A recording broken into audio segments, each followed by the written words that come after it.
On YouTube's 220 Prepper, got another video.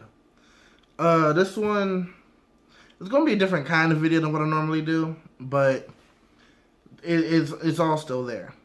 I follow Matt Carricker on YouTube. He owns three very, very popular YouTube channels. It's Vet Ranch, Off the Ranch, and Demolition Ranch. The reason I'm making this video is because he, on his Off the Ranch channel, it's like a vlog. So it's, his life and everything like that. And multiple times, he has gone camping. And, and multiple times, he has failed.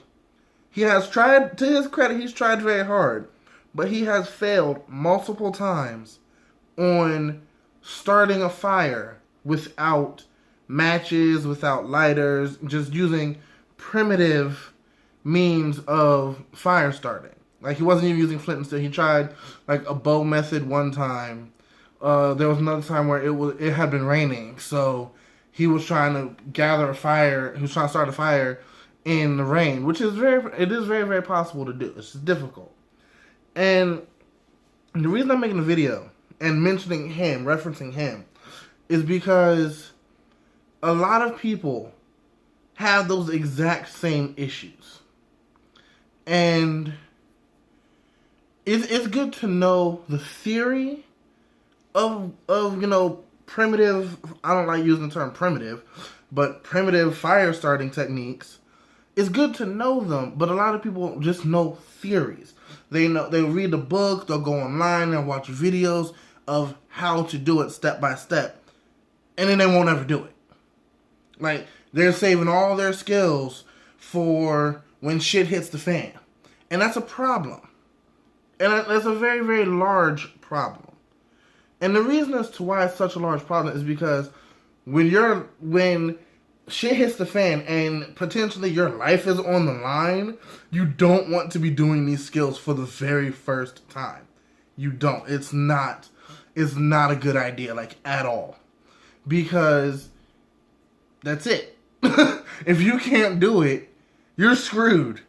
If you I'm not using lighters, I'm not using matches. It makes your life easy to do this. And it's good to know the techniques, but if you don't practice the techniques, even once, like, just get it successful one time, that if you don't do that, you're gonna be screwed. And I mean, I'm gonna reference him a few times in this video, Matt Carricker, but like, he's a prime example. He's done this at least 3 times between two of his YouTube channels that I know of. There could be other videos I don't know. He could have done it more times without the camera. I don't know. I mean, hey, I don't care. Do what you do, man. But he has failed every time without using a modern mean. Which, a lot of people do, and that's understandable, and that's fine. I carry matches. I have matches, lighters, in my bug out bag and my EDC bag all the time. Can I start a fire primitively? Yes. Have I done it before? Yes. Do I practice it all the time? No. I'm in the city. I don't have the opportunity to do that. That's why I'm not relying on doing that. And this is the only, I'm going to say this about Matt Carricker. This is the only time I'm going to say anything negatively about him at all. He always wants to say, oh, do something today that'll make you better tomorrow. He means it, fitness. Do some push-ups today. You'll be stronger tomorrow. Run a quarter mile today. You'll be faster tomorrow. Well, the same thing works with survival skills. Do something today that will help you survive tomorrow. Build a fire today. I live in an apartment building in the city. I do have a balcony. Maybe I could start a small fire on the balcony. Get a bottle of water, pour it out if necessary. It's something like I need embers. I've got multiple ferrocerium rods. I'll practice shooting sparks in the apartment because I've got stuff that'll burn, but I'm not going to burn my apartment down. Something today that will help you tomorrow. Practice. Just practice. Understand your tool. Like, I have my a Sawyer mini filter, the container right here. Practice using that today, and you'll know how to use it better tomorrow. It's the little things. It's always the little things that people forget. And the reason I say it's the little things is because technology will fail. It will, and it'll be for one reason or another. Cell phones, you know, they're fragile. You know, you got good phones, but if you drop it, it hits water, it's gone. If it, it falls out of your pocket and gets run over by a car or something, it's gone. You got to go and get a new one now. Your cell phone just failed you. Lighters, those little Bic lighters at 7-Eleven or wherever stores you go to, if they fall too far, they're going to crack and all the lighter fluids out. It's gone. So it's good to have them, but it's good to at least practice some form of technique, some form of something. And I guess if you can't practice primitive fire starting techniques or primitive water purification techniques, then prepare for that. If you don't have a means to purify water, like naturally, doing the charcoal or the sand or anything else like that, that's fine. But you have to prepare for that. Double up on your Sawyer mini filters. Double up on your Life Straws. Double up on whatever water purification you can buy until you are able to do it on your own. If you can't start a fire, double up on your matches. Double up on your lighters. Something until you are able to primitively start a fire.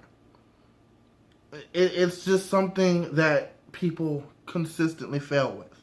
And it's more than just, water and fire. Like skinning an animal. A lot of people that, you see preppers all the time, oh man, I'm going to the woods, bugging out to the woods. And I said it before. No, you're not. You're going to go to the woods and enthusiastically die. Like, that's just what it's going to be. You're going to go to the woods and you're going to be real enthusiastic about surviving and you're going to enthusiastically die. And then somebody's going to come along and pick up your gear. That's what you're going to do because most people out there don't know how to survive in the woods. They don't know what plants are edible. They don't know how to make a proper shelter. And you got a lot of enthusiasm, a whole lot of theories, and that's all well and good. But if you don't have means to practice, go to your house. You got kids, make a game out of it. Go in the living room and build a fort with your child in the living room using blankets. Guess what? If you've got a tarp in your bug out bag, I do. Use it like that. Just build a primitive fort with your child and make it into a game. At least it's some form of practice. Plus, hey, your kid, if the worst comes to worst and you ever need to use these skills, your kid now thinks it's a game and he's going to help you because he knows what to do. So, it's a lot of people they're always so enthusiastic about it. That's just the term I'm going to use right now. They're just so enthusiastic. Oh man, I'm about to go and survive in the wilderness. I'm about to go do this. I'm about to go do that. No, you're not because you don't know how to do it. Like if worst comes to worst, like I said, you're going to enthusiastically die and resupply somebody better than you. Practice something. Get it right one simple time. And if you've got a backyard, you have no excuse. No excuse. You can go and get twigs and sticks from anywhere in your own backyard. I don't have a backyard. That's why I got to go practice small stuff on my porch or somewhere where there's an open area that I can practice and it's not going to get burned down. If you've got a backyard, all you need is a cup of water, a bottle of water to put out whatever fire you luckily get to start. If you don't practice some amount of survival skills, you're just going to go enthusiastically die. Plain and simple.